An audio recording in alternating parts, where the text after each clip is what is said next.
اللهم صل وسلم وبارك عليه وعلى آله. لكم بشرى الإجابة والقبول من المولى بواسطة الرسول.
Bismillahirrahmanirrahim.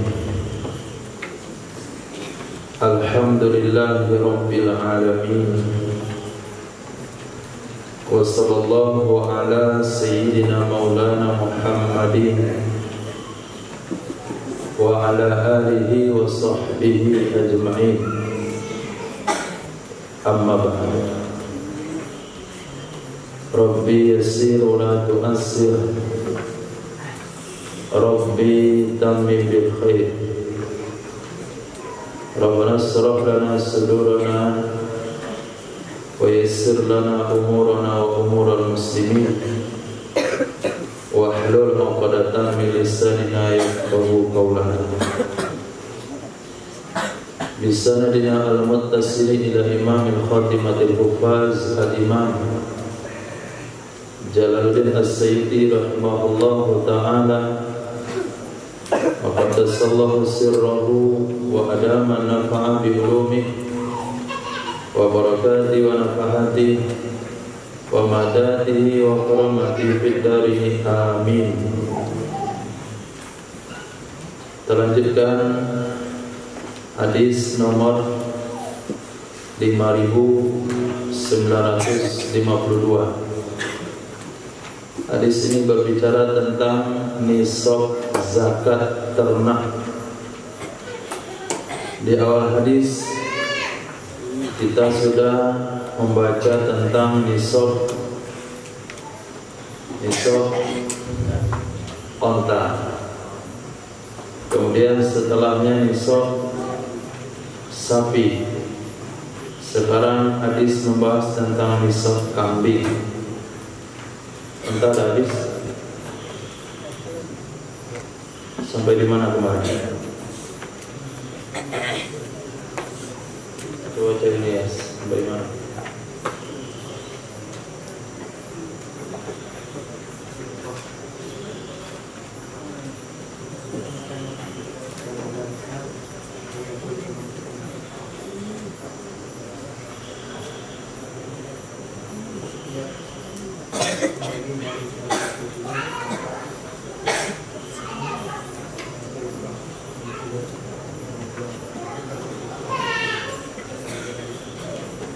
Setiap lebih daripada 100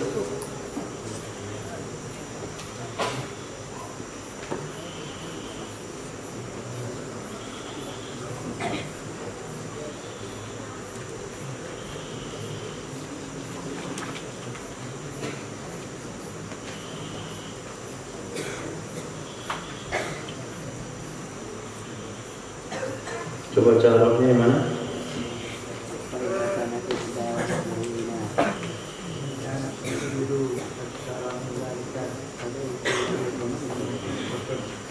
Fikli arba'ina bintul labun. Faiza kanat 10. Faiza kanat ihda wa isrin. Maka jika ada ia unta, fa idza kanat, maka apabila ada ia unta, ihda 1 wa isrina 20 wa mi'atan 100. Jadi Arab buat bilangan kecil, sedang, terakhir yang besar. 121. Fahiha, maka padanya unta berjumlah 121, zakatnya salasu banati labunin, 3 bintu labun. 3 bintu labun. Dia langsung mati. Apa itu bintu labun?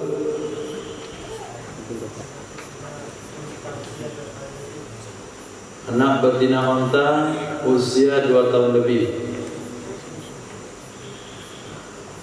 Jadi kalau kita punya unta 121, keluarkan zakat 3 ekor unta. Harus unta betina. Anak unta betina usia 2 tahun lebih.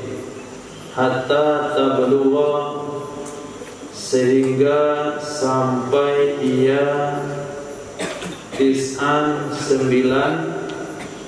wa isrina 20 wa mi'atan 100, 129, 123 sampai 129. Maka zakatnya 3 bintu labun. Fa idza kanat, maka apabila ada ia unta arba'ina 40 wa mi'atan dan 140. Fafiha, maka padanya jumlah 140, hikotani 2 hikot, wa bintu labunin, dan tambah 1 bintu labun. 2 hikot tambah 1 bintu labun. Rehan Syah, apa itu hikot?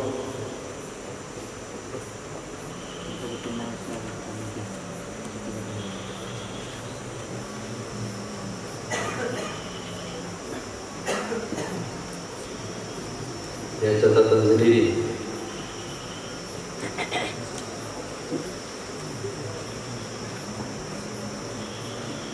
Azim.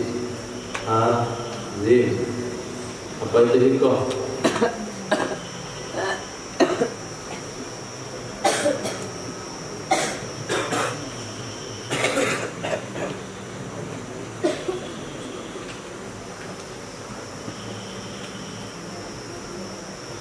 Onta betina usia 3 tahun lebih.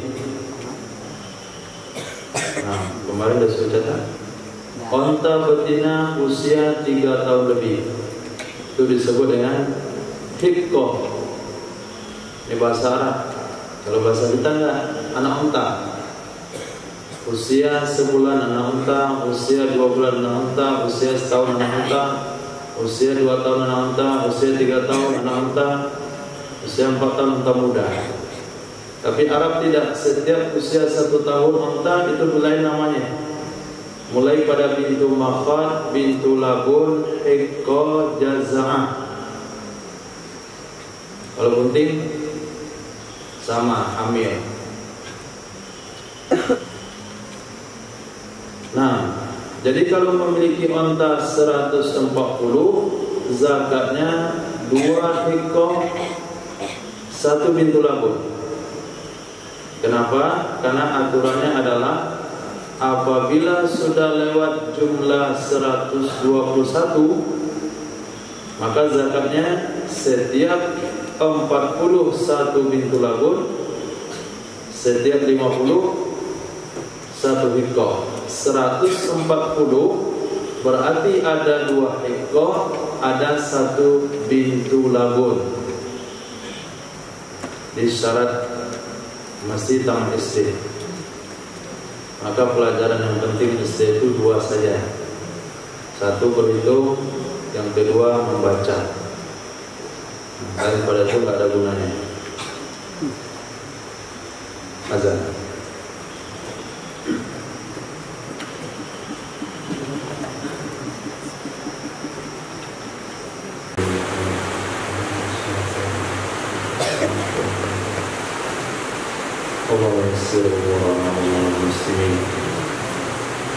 Bismillahirrahmanirrahim. Terlanjutkan pada jumlah berikutnya. Faiza kanat, maka apabila ada ia unta khamsina 50 ekor, wa mi'atun dan 100, fafiha maka padanya 150, salasu hikkokin 3 hikkoh,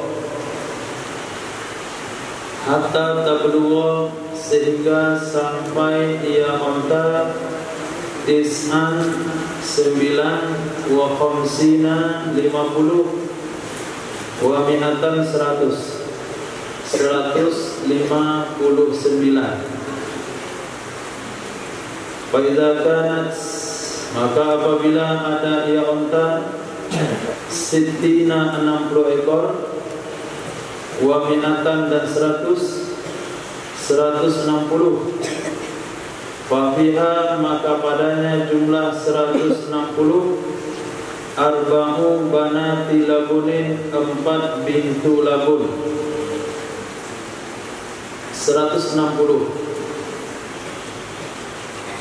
Jadi Nabi mengajarkan kepada kita untuk mengeluarkan zakat unta dengan jumlah yang habis.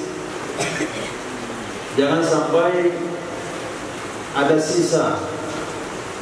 Karena rumus yang diberikan oleh Rasulullah, fi kulli arba'in hikkoh, fi kulli arba'in bintu labun, wa fi kulli khamsin hikbatun. Setiap jumlah 40 ekor 1 hikkoh, setiap jumlah 50 ekor salah. Setiap jumlah 40 ekor 1 bintu labun, setiap jumlah 50 1 hikkoh. Nah, kalau untanya 160, jangan diambil 3 hikkoh, karena 3 hikkoh hanya jumlah 150, masih sisa 10. Maka ambil jumlah bintu labun. yaitu 160 dibagi 4, jadi 4 bintu labun. Hatta tablugha, sehingga sampai dia unta jumlah 9 wa sittina wa mi'atan, 9, 60 dan 100, 169. Fa idza kanat sab'ina wa mi'atan, maka apabila ada yang unta 70 dan 100, 170, 170. Nah, sebelum kita baca, kita cari. Kalau ontanya 170, bagaimana cara pengeluaran zakatnya dengan jumlah yang habis dibagi? Mungkin pakai rumus KPK, kelipatan, perkalian,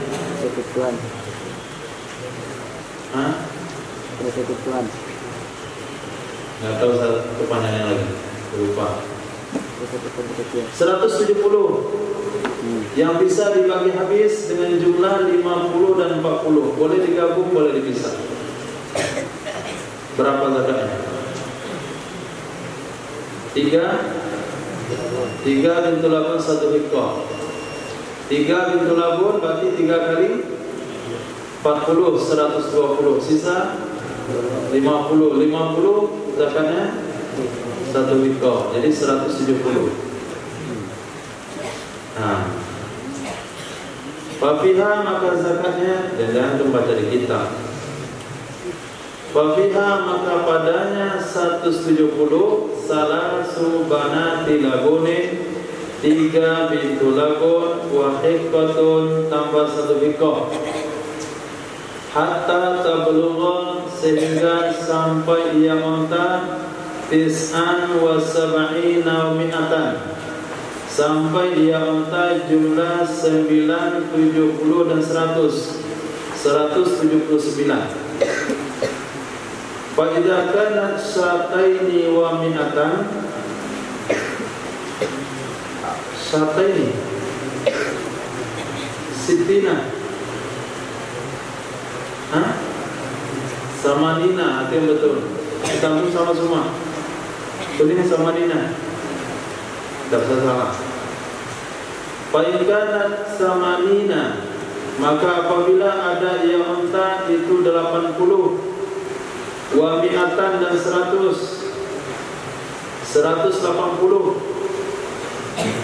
maka zakatnya adalah hikotani, 2 hikoh, wa benata labunin dan 2 bintu labun. 2 hikoh berarti zakat untuk 100 ekor unta, 2 bintu labun zakat untuk 80 unta. Jadi 180 zakatnya 2 ekor, 2 bintu labun. Hatta tablugha, sehingga sampai dia unta 9 wa samanina wa mi'ah, jumlah 9, 80, 100, 189. Jadi Rasulullah tambah 10, tambah 10, tambah 10, tambah 10, sampai sahabat paham bagaimana matematika. Berarti ilmu berhitung itu bagian dari ilmu agama. Nah, sehingga Imam Ali karamallahu wajhah ketika ditanya tentang faraid sedang khutbah Jumat, ya wahai Amirul Mukminin, seseorang meninggal dunia yang ditinggalkan fulan, mana cara baginya? Maka kata Sayyidina Ali, dikurangi jatah perempuan sekian. Sehingga dengan secara spontan Imam Ali jawab, ini kecerdasan Sayyidina Ali radhiyallahu anhu. Maka orang Yahudi juga pernah mentes kecerdasan Imam Ali. Dapat ada satu orang Yahudi bilang, coba kamu tanya sama Ali, apa bedanya ilmu sama harta? Datanglah satu pemuda, dikatakan ilmu itu adalah, bedanya ilmu kalau dibagikan dia bertambah, harta kalau dibagikan berkurang. Kemudian suruh satu orang lagi datang tanya, apa beda ilmu sama harta? Imam Ali jawab pada kali yang kedua, ilmu menjagamu, kalau harta kamu menjaganya. Ilmu menjagamu, tapi kalau harta kamu yang menjaganya. Kemudian Imam Ali suruh lagi satu orang Yahudi yang lain, tanya pada Ali, apa beda ilmu sama harta? Setiap orang yang datang, beliau beri jawaban yang berbeda. Maka kata Yahudi, itulah Ali. Nah, kecerdasan Sayyidina Ali radhiyallahu taala anhu. Maka antum ada dua hal yang perlu dipelajari pada ilmu orang anggap duniawi. Sebetulnya itulah ilmu ukhrawi, yaitu berhitung sama bahasa. Nah, berhitung sama bahasa.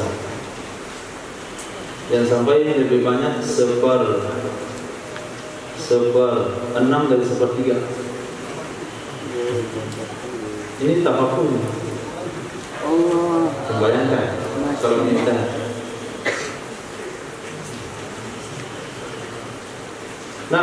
dia Rasulullah SAW menjelaskan kepada sahabat, tambah 10, tambah 10, tambah 10. Gak bosan-bosan Nabi. Antum aja dah bosan dari tadi. Kata Nabi SAW, "Fa'idha kanat is'ina." Maka apabila ada yang unta 90 ekor, wa mi'atan dan 190, fafiha maka padanya jumlah 190, salasu hikokin 3 hiko tambah 1 bintu labun. 3 hiko berarti 3 kali 50, 150 tambah 1 bintu labun mewakili 40, 190.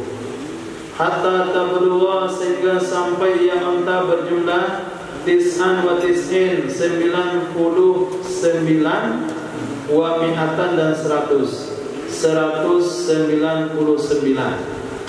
Faiza kanat mi'ataini apabila ada yang unta 200 ekor. Pribadi. Kalau unta berjumlah 200 ekor, bagaimana cara melakukan zakatnya? 4 hiko 4 kali 50 atau 5 bintu labun ada di kitab.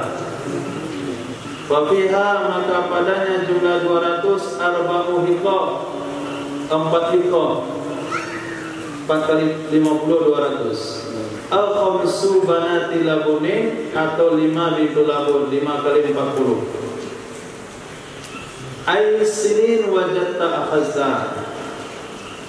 Ayy sinin berapa saja usia wajadta yang kamu temukan, akhazta kamu ambil. Berapa saja usia yang kamu temukan, kamu ambil. Nah, penjelasan ini ada diulas oleh Nabi dalam hadis yang lain. Apabila seorang petugas zakat seharusnya mengambil unta usia 3 tahun, tetapi si pemilik tidak punya unta usia 3 tahun, yang dia punya adalah unta usia 2 tahun, maka si pemilik boleh mengeluarkan zakat unta usia 2 tahun ditambah kambing 2 ekor. Ditambah kambing 2 ekor atau uang 20 dirham. Tapi apabila pemilik tidak punya unta usia 3 tahun, dia hanya punya unta usia 4 tahun, maka dia boleh serahkan unta usia 4 tahun. Petugas zakat membayar kembaliannya kepada pemilik dengan 2 ekor kambing atau 20 dirham. Ini aturan matematika matematika zakat yang diajarkan oleh Nabi SAW. Jadi nggak rumit. Kewajibannya usia 2 tahun. Dia nggak punya unta usia 2 tahun, semua unta dia 3 tahun. Ambil usia 3 tahun itu, kita kembalikan kepada pemilik 2 ekor kambing atau 20 dirham. Nah,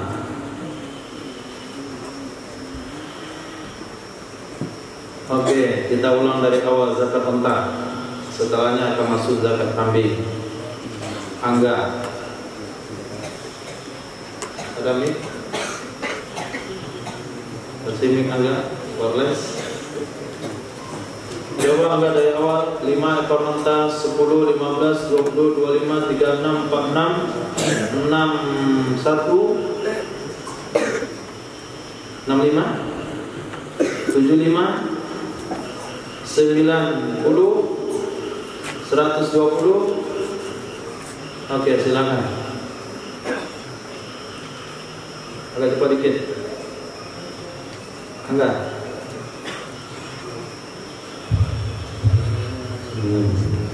Ada zakat dari 5 kambing itu 1 syakah. 5 kambing.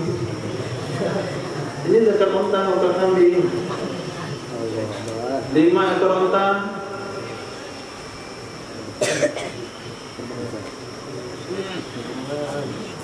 Nah, Masya Allah.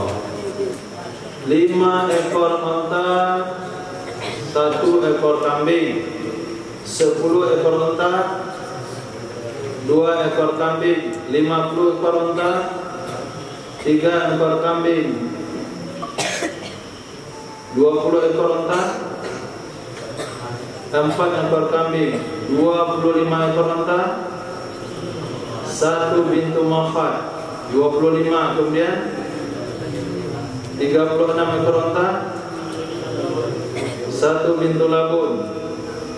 Kemudian 46 ekor unta, 1 hikah. Kemudian 61, 1 jaza'ah. Kemudian 76, 2 bintu labun. 90, 1 hikah. 121, 2 hikah. Setelah 121 baru berlaku rumus setiap 51 hikah, setiap 41 bintu labun. Itu zakat unta. Nah, zakat kambing. Wa fi saimatil ghanami, pada yang digembalakan kambing. Pada yang digembalakan kambing. Ini menurut Munahu disebut dengan ataf sifat kepada mausuf. Terjemahan secara harfiahnya seperti itu, pada yang digembalakan kambing. Tapi untuk diterjemahkan kepada masyarakat umum dibalik, pada kambing yang digembalakan.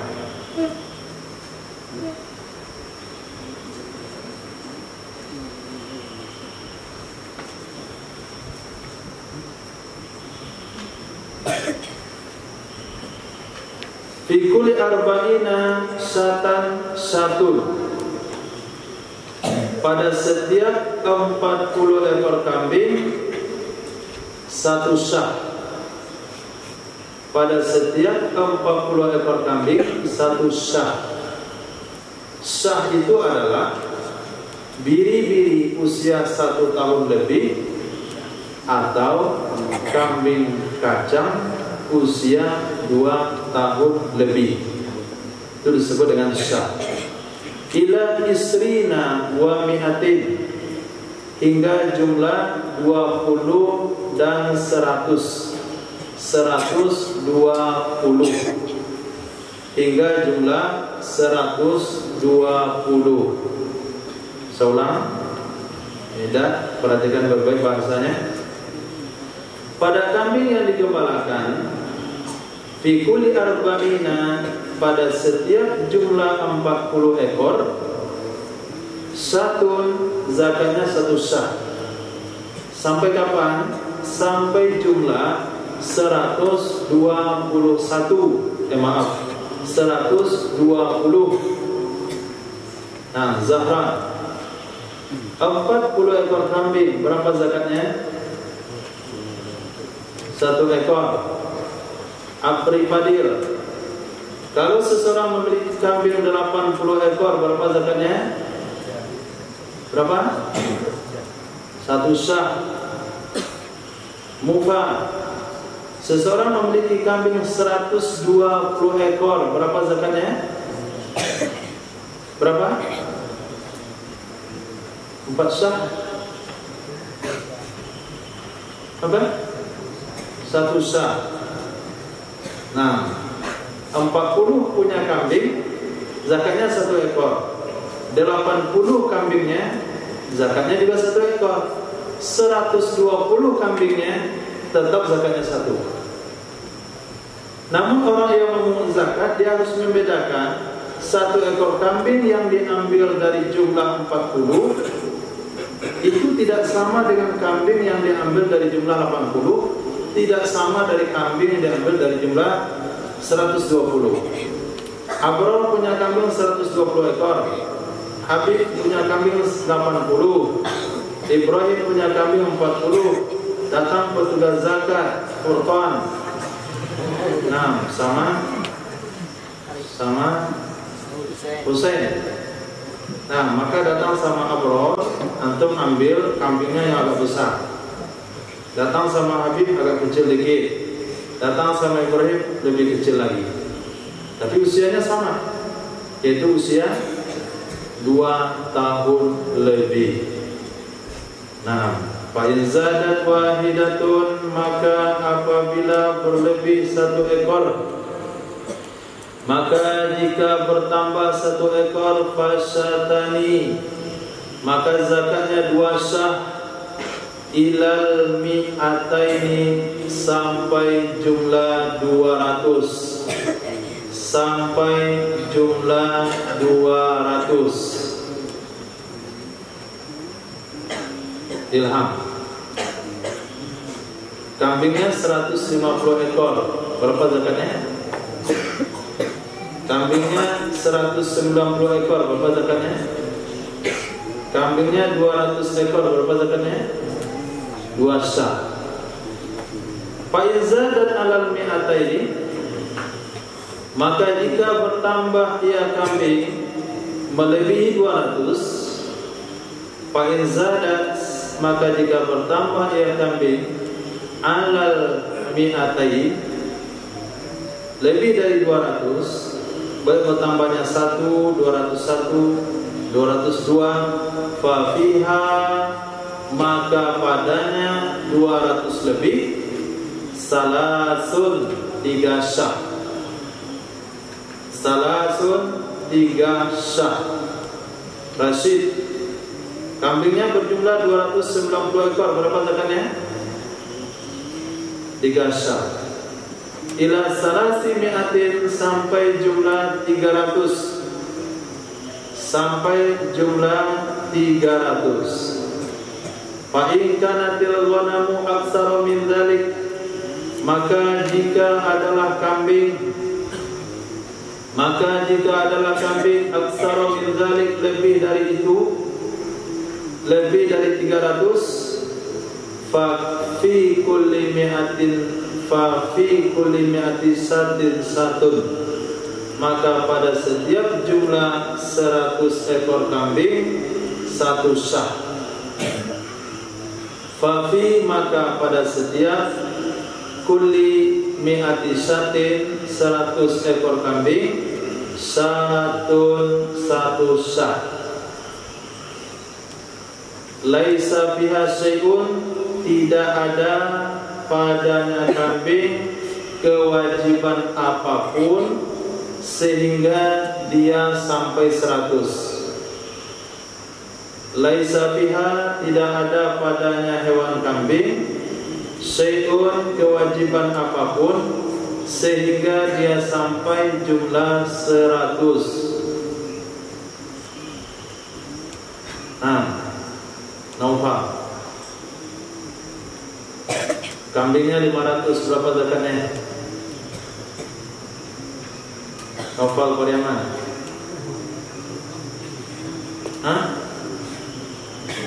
berapa ya? Syah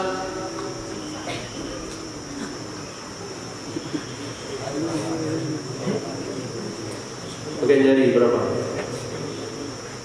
4 syak. 500 berapa? Haji 500 berapa zakatnya? Berapa?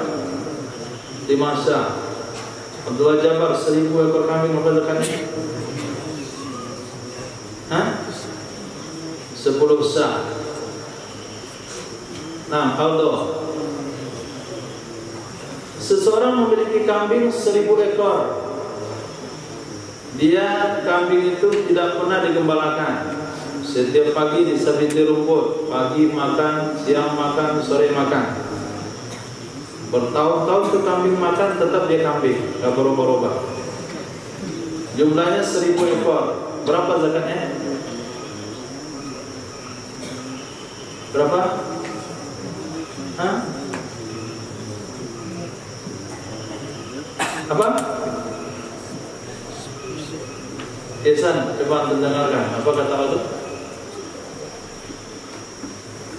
Hah? Nggak tahu? Nggak tahu? Nggak ada. Apa yang nggak ada? Abdul, apa yang nggak ada? Kenapa nggak ada zakat? Karena kambingnya tidak digembalakan. Jadi kalau kambing-kambing sekarang itu yang stay di kandang, yang dimanjain, dia tinggal makan, tinggal minum, beranak, kawin, itu nggak kena zakat. Tidak ada kewajiban zakat. Korban, antum punya ayam 7000 ekor, berapa zakatnya? Berapa zakatnya korban 7000 ekor ayam?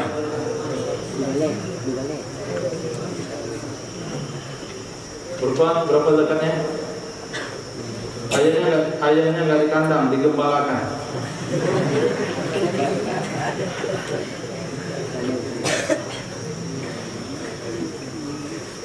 Apri berapa zakatnya? 7000 ekor ayam digembalakan. Nggak ada zakat ayam.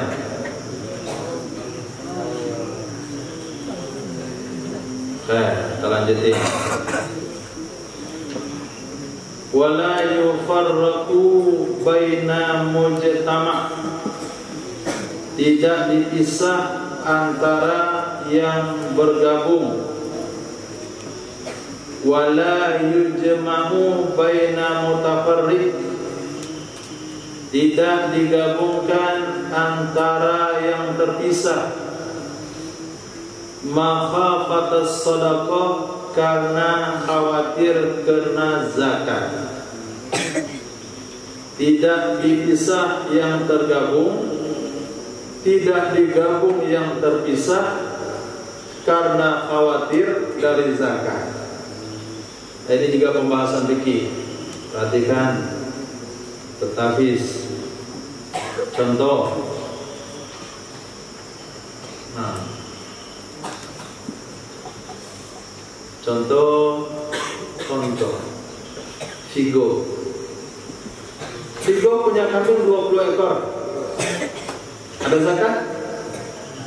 Enggak ada. Abdurrahman Hatta punya kambing 20 ekor. Ada zakat? Tidak. 20 ekor enggak ada zakat.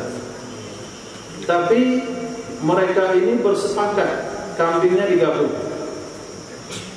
Jadi Abdurrahman sama Vigo itu kambing digabung, dicari pengembalanya 1 orang. 1 pengembala, 1 kandang, 1 tempat istirahat, 1 tempat minum, 1 tempat makan, 1 pengembala, 1 pejantan. Maka 40 ekor kambing milik 2 orang, tapi digabungkan, maka jumlahnya 40. Kena zakat enggak? Kena zakat? Kena zakat? Kena apa enggak? Kan jumlahnya sudah 40. Nah, sebulan lagi tiba hitungan 1 tahun kambing mereka berdua. tiba hitungan 1 tahun akan kena zakat. Maka buru-buru Abdurrahman sama Fiko bagi kambing ini. Kita bagi kambing kita. Nah, kita akan pecah kongsi. Maka orang ini berdosa. Kenapa? Membagi kambing yang terkumpul karena lari dari kewajiban zakat, atau menggabungkan yang terpisah. Nah, menggabungkan yang terpisah. Ibrahim punya kambing 40 ekor. Berapa zakatnya? 1 ekor. Habib memiliki kambing 40 ekor. Berapa zakatnya? 1 ekor. Abrar punya kambing 40 ekor. Berapa zakatnya? 1 ekor. Sebulan lagi kena kewajiban zakat. Mereka bertiga kongsi kambing. Dikumpulin kambingnya bertiga, dicari pengembala 1 orang, kandangnya 1, tempat makan 1, tempat minum 1. 120 ekor. Berapa zakat kambing? 1. Nah, kalau mereka terpisah-pisah, mereka kena 1. Tapi digabungkan 120 kena 1 saja. Jadi 1 orang menanggung zakat hanya 1/3 kambing. Ini juga hukumnya haram. Jadi tidak boleh memisahkan kambing yang kena wajib zakat supaya tidak kena, yaitu dalam jumlah 20-20. Tidak boleh menggabungkan kambing yang terpisah-pisah 40 digabung supaya zakatnya jadi ringan. Tidak boleh. Nah, itu contoh lebih ringan. Itu lebih ringan. Ada yang lebih ringan lagi. Furqan punya kambing 50 ekor. Berapa zakatnya? 1. April Fadil 50 ekor. Berapa zakatnya? Mufa 50 ekor. Berapa zakatnya? Galang 50 ekor. Berapa zakatnya? Harusnya dapat zakat 4 ekor. 4 orang ini berkongsi jumlah kambing 2 orang. Lari dari kewajiban zakat seperti itu, hukumnya haram.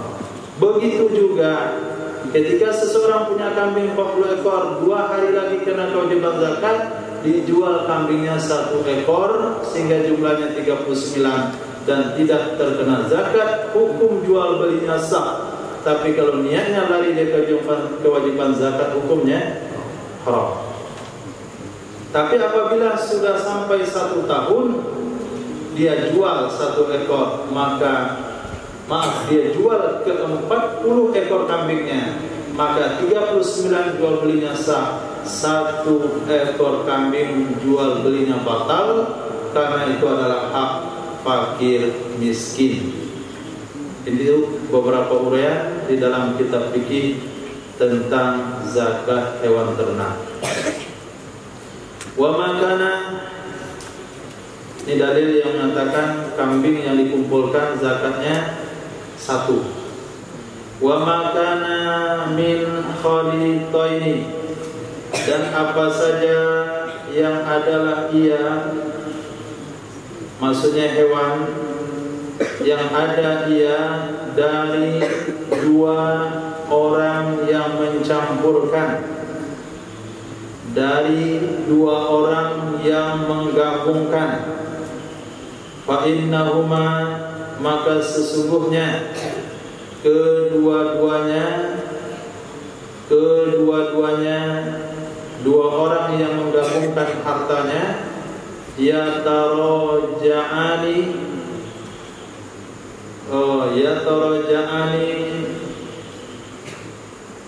kembali kedua-duanya, bisawiyati, dengan dibagi sama, bisawiyati, dengan dibagi sama, sama menurut jumlah hewan, bukan sama menurut per kepala yang zakat. Misalnya 2 orang berkongsi, si A kambingnya 40 ekor, si B kambingnya 80 ekor, totalnya 120, dikeluarkan zakat 1 ekor, maka yang 1 ekor itu ditanggung oleh pemilik kambing 40 1/3 dan ditanggung oleh pemilik kambing 82/3. Itu makna yataroja'ani bisawiyah. Sawiyah dalam arti adil, sesuai dengan jumlah kambing yang mereka punya. Wala yukhazu fis sadaqati harimatun. Tidak boleh diambil di dalam zakat akan kambing tua. Tidak boleh diambil fis sadaqati di dalam zakat harimah akan kambing tua. Maka pemilik kambing tidak boleh menyerahkan kambing yang tidak produktif atau kambing yang sudah dekat ajal, sudah cukup giginya. Wala zatu awar, tidak juga hewan yang juling, minal ghanami dari kambing. Tidak juga hewan juling, buta sebelah, atau apa namanya itu? Ya, juling. Dia lihat bawaan nampak benar.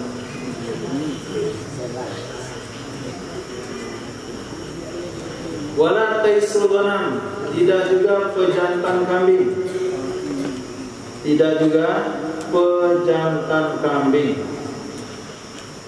kecuali ayyasha al-musaddiq, bahwa menginginkan oleh orang yang mengeluarkan zakat.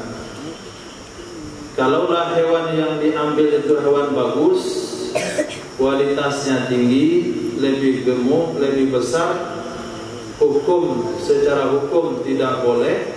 Tapi kalau pemiliknya ridho, maka hukumnya boleh.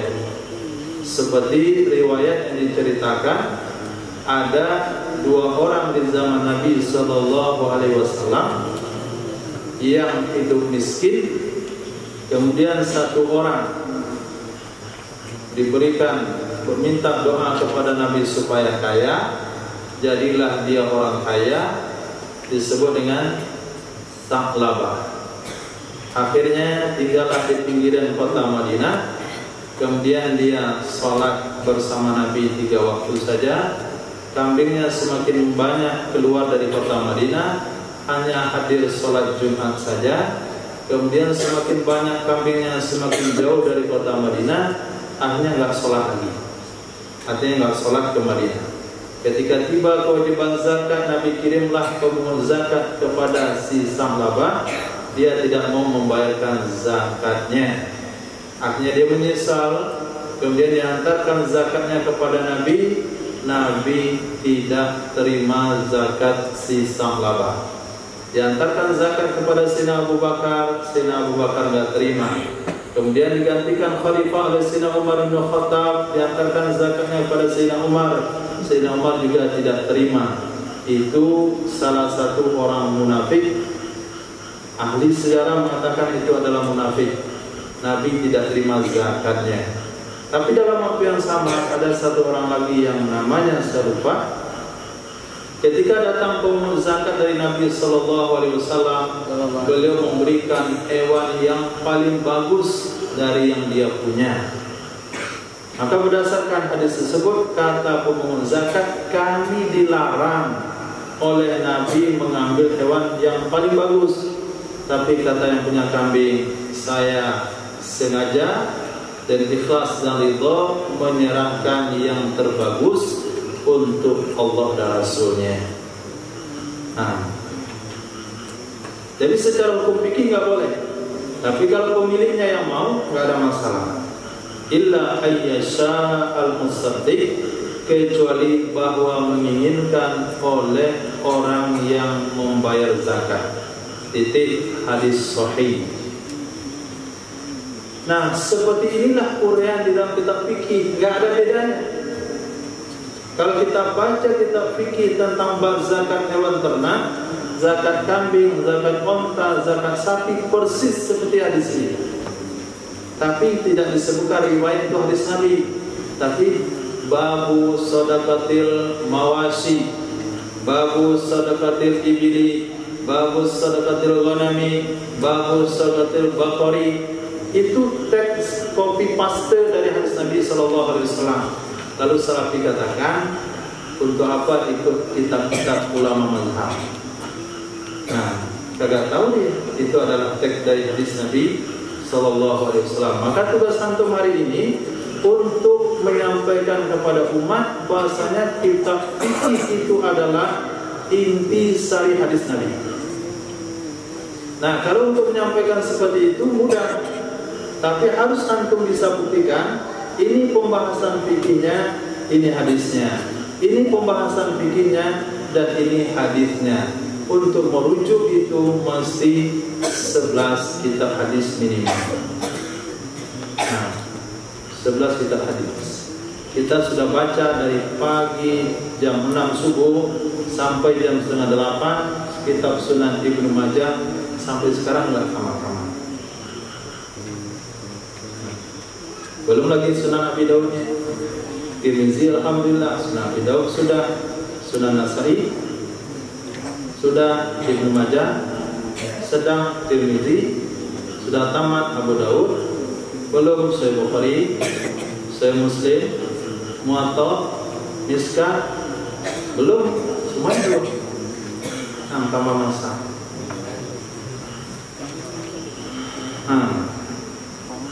Nah, kalau enggak, nanti siapa yang akan membela ulama mazhab?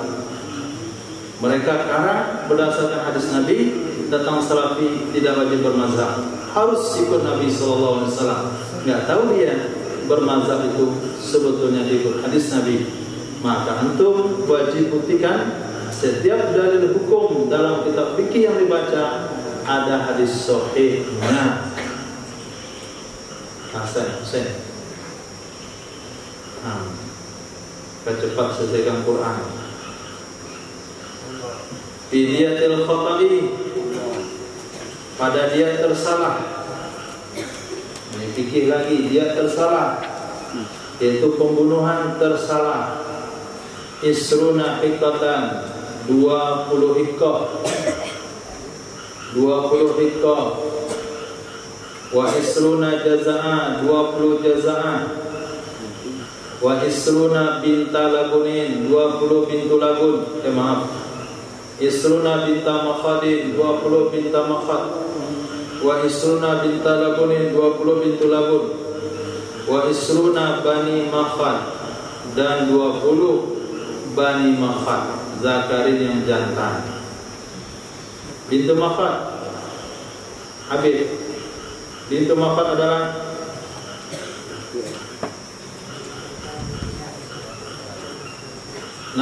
ibnu makhad.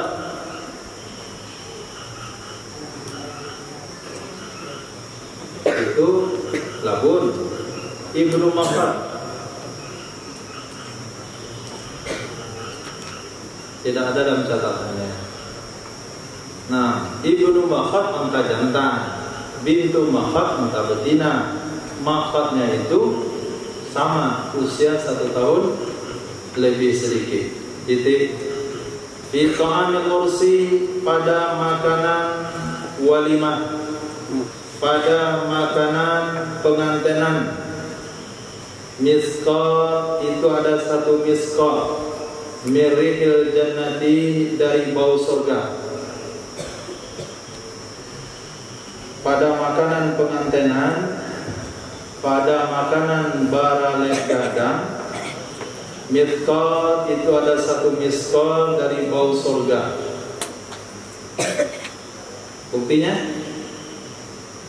Buktinya walaupun tamu-tamu datang, walaupun selesai makan, tapi karena lihat semuanya orang makan, pengen makan.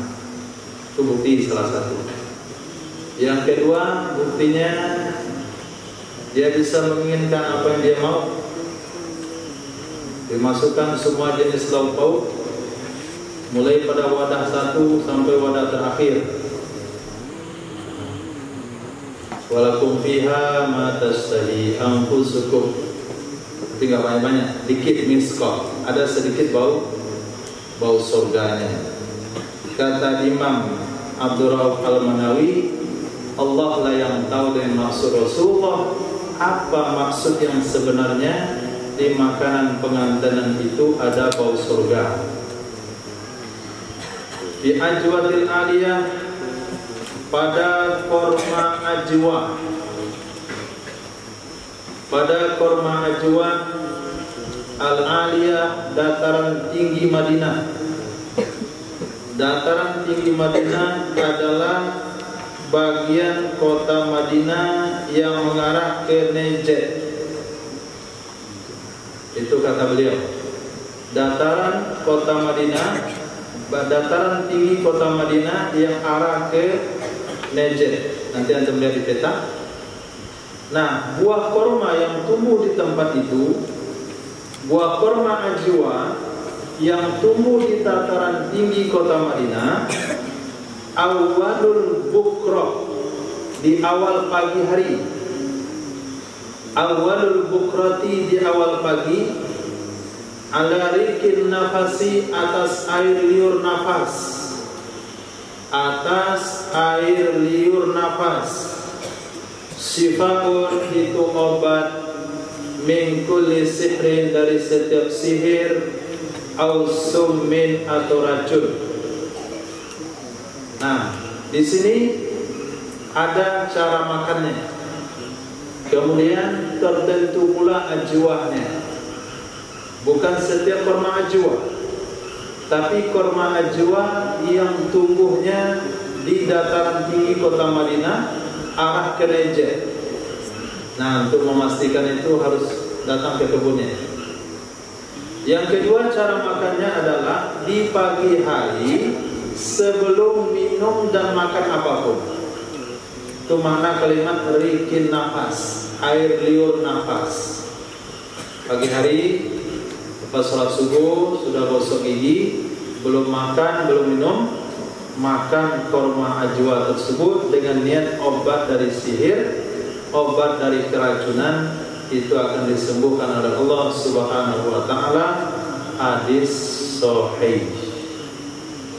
Nah, kalau di Indonesia untuk beli korma ajwa, makan lepas subuh sebelum makan apapun, kalau tidak sembuh, itu bukan hadisnya yang salah, tapi korma ajwanya bukan dari dataran tinggi. Telepon kawan yang ada di situ di Madinah, karena kita nggak ada kawan di Madinah. Nah, maka antum ada satu orang bagusnya tinggal di Madinah. Amin. Fi kitabillah, di dalam Al-Qur'anul Karim. Fi kitabillah, di dalam kitab Allah Subhanahu wa taala Al-Qur'an. Samanu ayat, ada 8 ayat. Lil aini, untuk obat kena mata dengki. Lil aini, untuk obat kena mata dengki. Jadi bahasa hadisnya lil aini, untuk mata, bukan untuk obat mata, tapi untuk obat seseorang yang kena mata dengki. Yang pertama Al-Fatihah, terdiri pada 7 ayat. Kemudian Ayatul Kursi. Nah, Al-Fatihah tambah ayat kursi, itu dibaca. Caranya bisa kita gabungkan dengan hadis yang kita baca kemarin. Dibacakan ke air. Nah, airnya itu diminumkan sebagian kepada yang kena mata dengki, sebagiannya lagi diusapkan kepadanya. Kalau yang kena mata dengki itu bukan orang, tapi kedainya, tokonya, kemarin laris, sekarang sepi. Nah, padahal pelayanannya sama, makanannya sama, kualitas yang dijual sama. Kenapa sampai pelanggannya hilang? Bisa saja itu kedai kena mata dengki. Bagaimana cara mengatasi kedai yang kena mata dengki? Bacakan air, bacakan ke air Al-Fatihah, 1 ayat kursi. Sekali, 3 kali, 5 kali, atau 7 kali.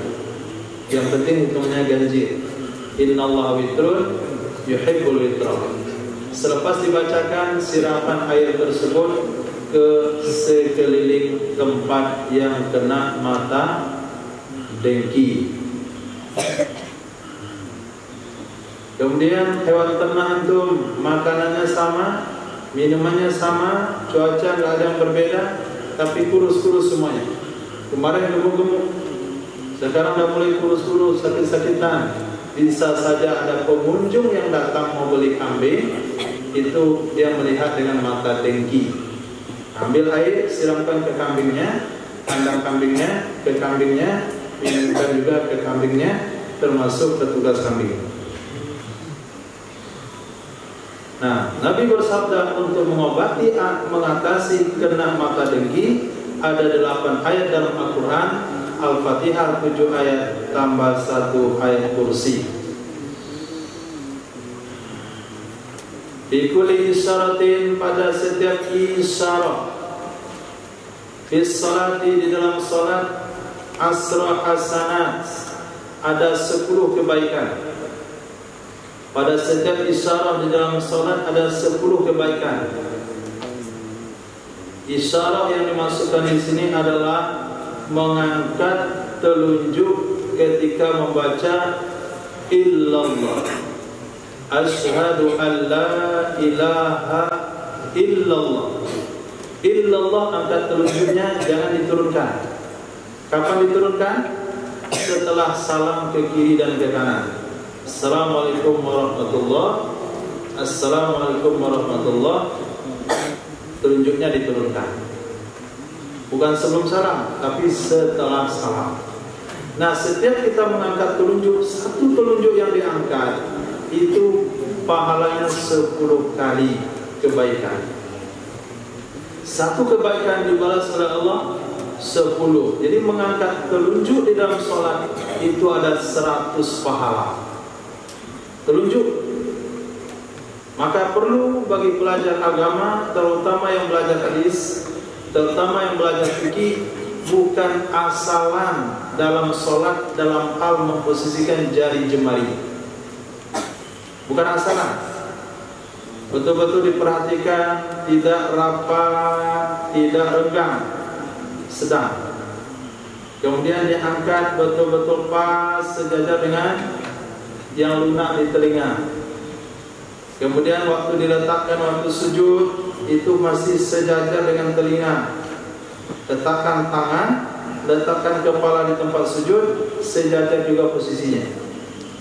Nah, kemudian ada satu tadi santri saya lihat, namanya Genio. Oh, terus siapa?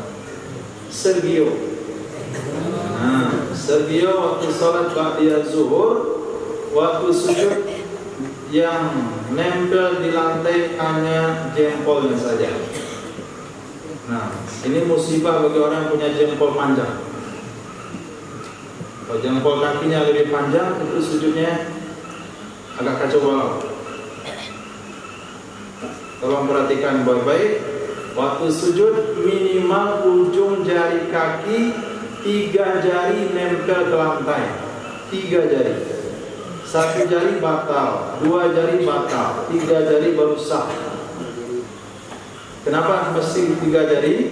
Karena Nabi bersabda, umirtu an asjuda ala sab'ati a'dham. Yang terakhir adalah ru'usul asobiyah, ujung-ujung jari-jari. Nah, jari-jari itu jamak minimal 3 jari. Jari kelingking antum terlalu pendek, nggak bisa nempel, nggak ada masalah. Jari manis kaki nggak nempel, nggak ada masalah. Jempol, telunjuk, jari tengah kaki itu nempel ketiga-tiganya, ditekuk. Oh, ternyata jempolnya pendek sekali. Oke, telunjuk, jari tengah dengan jari manis, 3 jari. Pasti bisa 3 jari. Lebih afdal lagi kalau ke 5 jarinya. Nah, maka jari kaki yang bagus sholat itu saya lihat sebagian. Nah, yang terlihat bagus. Nanti ria lagi orang pesan. Padahal yang ada juga yang bagus, cuma nggak kelihatan. Pas dia kelihatan disebut nanti ria, kan nggak bagus. Nah, yang bagus itu kakinya tegak. Kakinya waktu sujud tegak, bukan rebah. Kemudian 5 jarinya tertekuk ke dalam. Nah, itu yang paling bagus. Maka 1 jari yang tertekuk itu mendapatkan pahala 10 kebaikan. Allah. 3 jari wajib. Teman menekuk 3 jari, antum menekuk 4 jari. Semua solat 2 orang pusat. Tapi yang menekuk 4 jari dia punya pahala lebih daripada kawannya yang hanya menekuk 3 jari saja. Itu juga waktu sujud, waktu rukuk. Kadang-kadang tangan diletakkan di lutut, sampai di lutut jarinya memencar kiri dan kanan, maka nggak dapat pahala. Tapi ketika dikatakan lurus ke bawah, lurus, bukan mencar kiri kanan, tapi lurus ke bawah, maka setiap jari yang diluruskan dapatkan pahala 10 kebaikan. Kalau jarinya nggak diluruskan ke bawah, dibengkokkan ke samping, maka jarinya nggak menghadap kiblat, mengarah berlawanan dengan arah kiblat, maka jari itu tidak dapat pahala. Nabi mengisyaratkan 1 jari yang kamu angkat ketika tasyahud itu 10 kebaikannya. Maka setiap jari ada pahalanya di dalam sholat. Di bukan masalahnya hari ini sholat batal atau enggak batal, Pak Kepala. Sholat sah bukan enggak sah. Sholat batal atau enggak batal, sah atau tidak sah, itu rumus orang awam. Rumus orang yang ibadah asal bayar kewajiban. Tapi bagi antum pelajar agama, bagi orang yang niat untuk menyempurnakan agama dalam kehidupan, standar sholat bukan asal sah atau tidak sah, batal atau tidak batal, tapi sejauh mana sholat itu mirip dengan sholat Nabi Muhammad SAW. Sampai dihitung jari demi jari. Nah, jari dengan jari diperhatikan. Maka orang yang menjaga sholatnya, menyempurnakan sunnah dalam ibadah sholatnya, orang itu akan mendapatkan perhatian khusus dari Allah Subhanahu wa Ta'ala. Kita nggak sanggup. Nah, malah sholat saya semakin kacau kalau melihat sholat antum belakang. Kadang-kadang berteriak sedang sholat. Ini sedang sholat. Kenapa? Figo ngimamin sholat witir. Belum selesai sahnya sudah selalu sholat al-muwaddi'. Di belakang masih ada yang kacau balau. Kita sedang sholat juga, mana menegurnya? Mencari kitab fikihnya yang mana yang bagus. Apakah berteriak Allah sedang sholat itu batal atau tidak? Nah, dicarikan yang kitab fikih. Kalau nggak batal, bisa, bagus, alhamdulillah. Amar ma'ruf nahi munkar dalam sholat. Nabi bersabda, kalau sedang sholat nampak ular kalian bunuh. Nah, sedang sholat bunuh ular saja boleh. Apalagi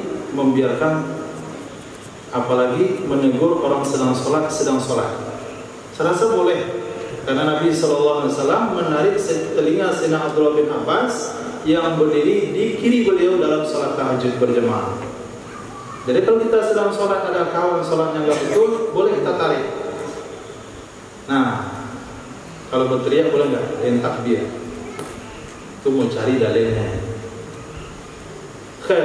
Nah, sekarang bukan masalah diteriakin atau tidak, dilihat atau tidak. Antum mau mendapatkan pandangan istimewa dari Allah atau tidak? Kalau mau, perbaiki sholatnya. Jangan karena kawan, tapi betul-betul sholat itu dengan gerakan jarinya itu perlu diperhatikan secara baik, sehingga apabila ada orang tampil beda dalam sholat, hampir mirip dan sangat mirip dengan sholat Nabi, orang itu akan mendapatkan perhatian khusus dari Allah Subhanahu wa Ta'ala.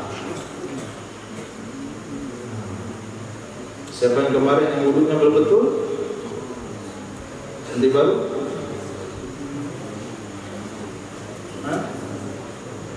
Zakowi. Nah itu karena mirip-mirip itu. Kau wudhunya enggak betul. mau sholat, ini mukanya sedikit belum kena air untuk wudhu, dekat telinga ini masih kering kerontang, karena namanya Husain Zaki Zakawi. Tuh, nama berpengaruh.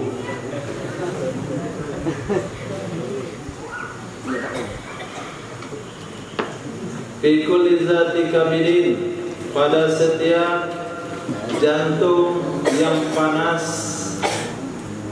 Fi kulli, pada setiap zati yang punya kabidin, jantung harri atau harra yang panas, ajrun, ada pahala.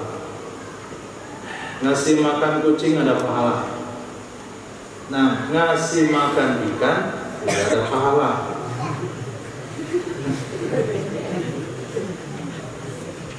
Tapi disesuaikan makanannya.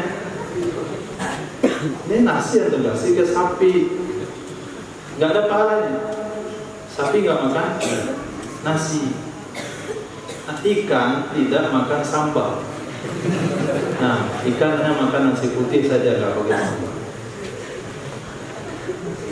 Nasi yang dibuang dimakan semut ada pahala, dimakan burung ada pahala. Kita kasih kue basi anjing makan pahala, ke anjing ada pahala. Setiap hewan yang jantungnya berdetak kita kasih makan niat bersedekah ada pahalanya.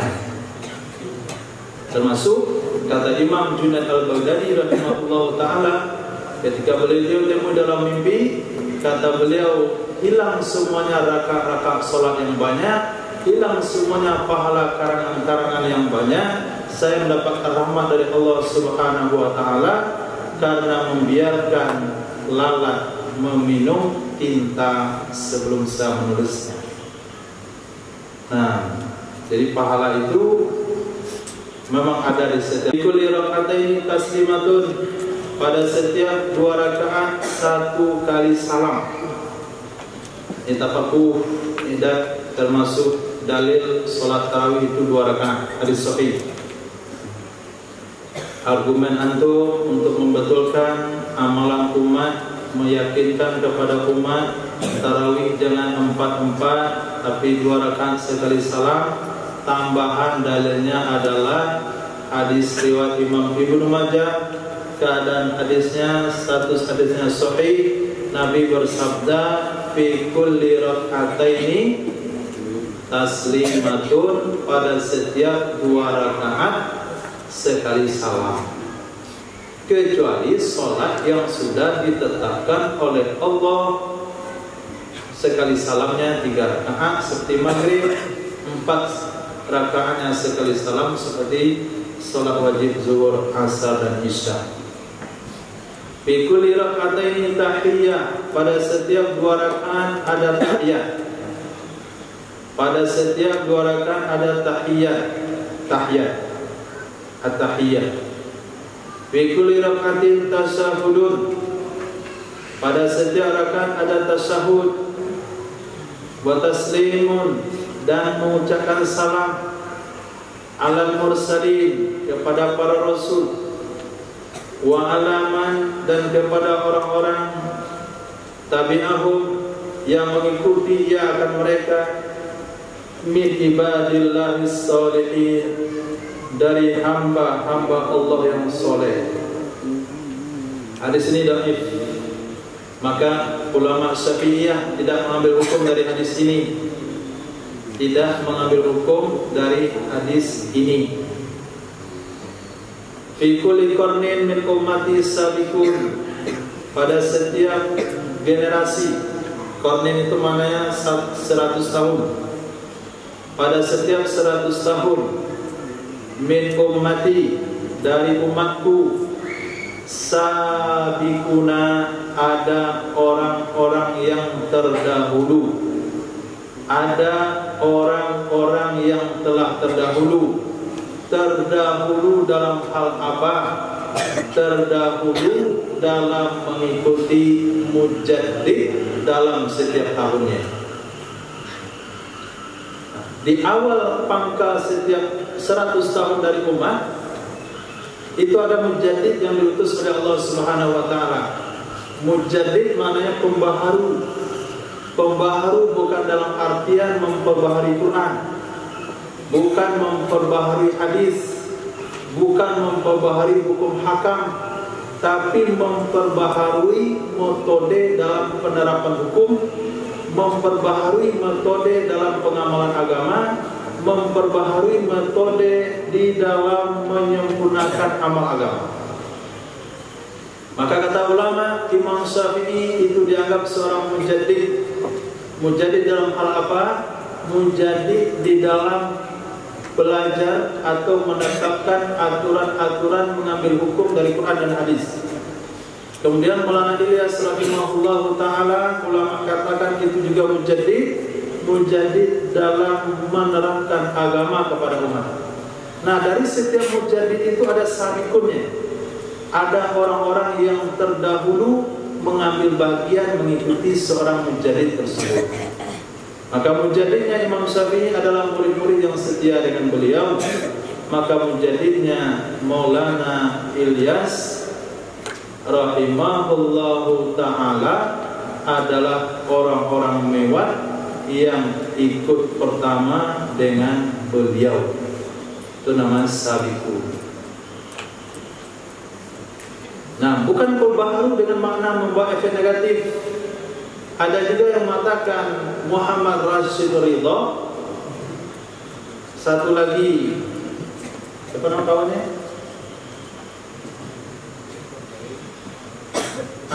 Muhammad Abduh. Itu dikatakan pembaharu dalam pendidikan Mesir Al-Azhar. Pembaharu bagaimana? Dari Jami' Azhar menjadi Jami'ah Al-Azhar. Dari duduk di halaqah menjadi duduk di kursi. Dari duduk pakai gamis menjadi berdasi. Itu pembaharunya Muhammad Abduh. Itu bukan pembaharu, itu perusak. Nah, sehingga ulama-ulama kita katakan laisa dzakaru kal untha. Muzakkar, laki-laki itu tidak seperti perempuan. Dulu Imam Jalaluddin, imam-imam ulama yang lain itu lahir daripada Jami' Azhar. Itu di Mesir, Jami'. Sekarang berubah menjadi Jami'ah Mu'annas, fakultas. Jadi laisa dzakaru kal untha.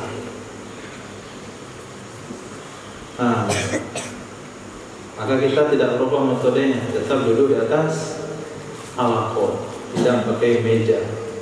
Ketika belajar dari duduk halaqah ke meja hilang tawadhu. Ketika belajar dengan menjadikan ijazah hilang keikhlasan. Ketika belajar dengan meninggalkan sunnah pakai dasi hilang syiar.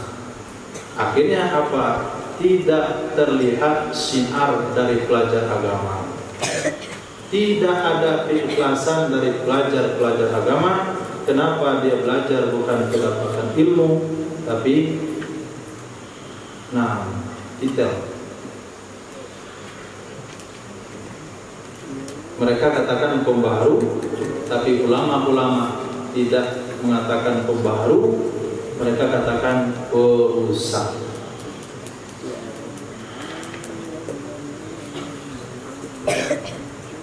Terakhir dua hadis lagi. Fi lailatin nisfi, pada malam setengah min Sya'ban, dari bulan Sya'ban. Pada malam setengah bulan Sya'ban, yaghfirullah, mengampuni oleh Allah Subhanahu wa taala, li ahlil ardi, bagi penduduk bumi, kecuali li musyrikin, orang musyrik, kecuali musahinin, orang yang bermusuhan sesama muslim. Musahin, bermusuhan sesama muslim. Ini dalil hadis dhaif tentang ihya lailatin nisfi Sya'ban, menghidupkan malam nisfu Sya'ban. Nah, sebentar lagi, masih lama lagi akan datang bulan Sya'ban. Kemudian akan muncul lagi pendapat-pendapat menghidupkan bulan Sya'ban itu bid'ah, sesat, tak ada dalil. Nah, ini dalilnya antum catat di dalam kitab Imam Ibnu Majah, Imam Baihaqi, dan kitab Syu'abil Iman. Adanya kan dhaif. Oke, enggak ada masalah dhaif karena itu kan fadilah amal.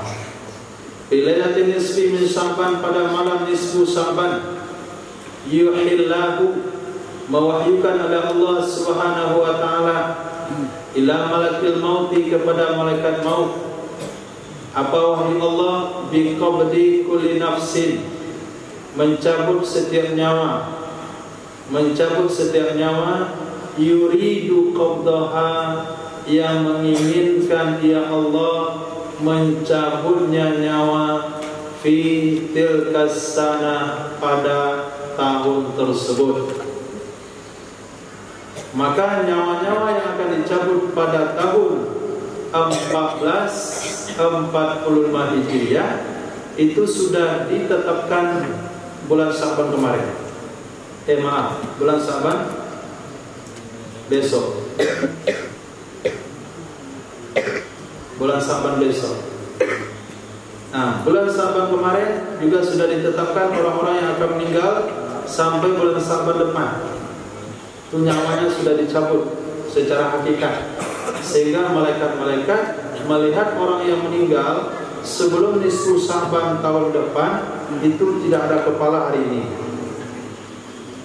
Nah, tidak berkepala hari ini. Malaikat melihatnya tidak berkepala. Coba antum lihat kalau nanti masih berkepala. Nah, kalau masih berarti dia masih hidup lewat nisfu Sya'ban. Tapi kalau dilihat nggak ada lagi kepalanya hari ini, berarti dia akan meninggal sebelum bulan pertengahan bulan Sya'ban beberapa bulan lagi. Titik, cukup insyaallah. Allah, mungkin ada pertanyaan dari. Assalamualaikum warahmatullahi wabarakatuh. Waalaikumsalam warahmatullahi wabarakatuh. Terlebih dahulu kami mengucapkan selamat kepada Ustaz telah berhasil mendapatkan gelar dokter Ustaz. Yang ditanyakan bagaimana kiatnya itu mendapatkan gelar dokter. Yang pertama, yang kedua, tadi kan 4 ekor kambing wajib zakat 1 ekor ya. Ya. Nah, kemudian apakah ada hubungan dengan umur kambing ini atau jumlah kambing ini selama setahun?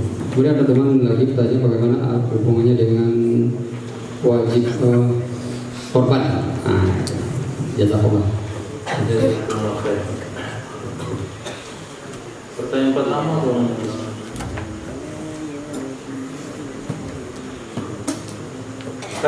Insyaallah semoga niat-niat yang diniatkan oleh orang-orang tersebut tercapai. Kemudian tentang kambing 40 ekor. Jadi 40 ekor itu jumlahnya. Misalnya 2 hari lagi wajib zakat. 2 hari lagi wajib zakat. Kemudian kambingnya hanya 39 ekor. Pas 1 hari lagi lahir kambingnya 1 ekor. Genaplah 40. Jadi 40-nya dengan anak kambing usia 1 hari. Itu juga sudah kena zakat 1 ekor. Jadi totalnya 40 ekor kambing.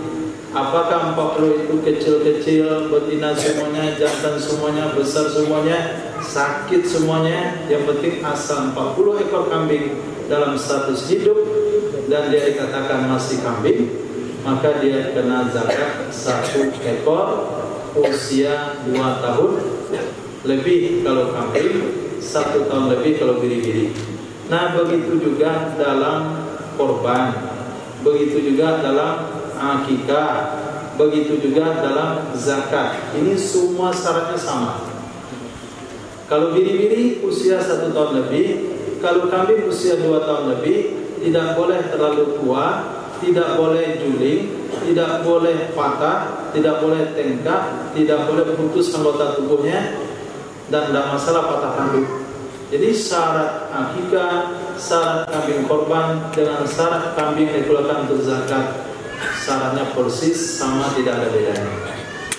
Hanya saja kalau untuk zakat mesti yang betina, tapi untuk korban dan akikah boleh yang jantan. Bahkan lebih baik yang jantan. Untuk akikah lebih baik yang jantan. Untuk korban lebih baik yang jantan. Tapi untuk zakat yang baik yang betina. Bahkan ada satu jumlah yang tidak terima hewan jantan, mesti hewan betina, karena tujuan dari zakat itu adalah pengembangan, supaya hewan itu berkembang dari pihak pengelola zakat. Sementara tujuan akikah dan korban adalah penyembelihan. Kenapa diutamakan hewan jantan? Supaya tidak mengganggu kelangsungan perkembangan kambing, maka dikorbankanlah yang jantan. Kenapa zakat yang betina? Karena tujuan daripada zakat itu adalah pengembangan, supaya harta zakat itu bertambah dan bertambah. Khair insyaallah.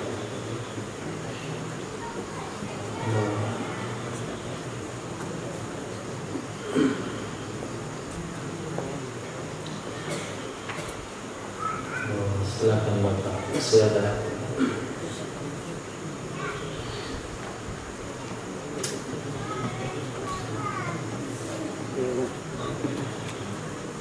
Cukup, insyaallah.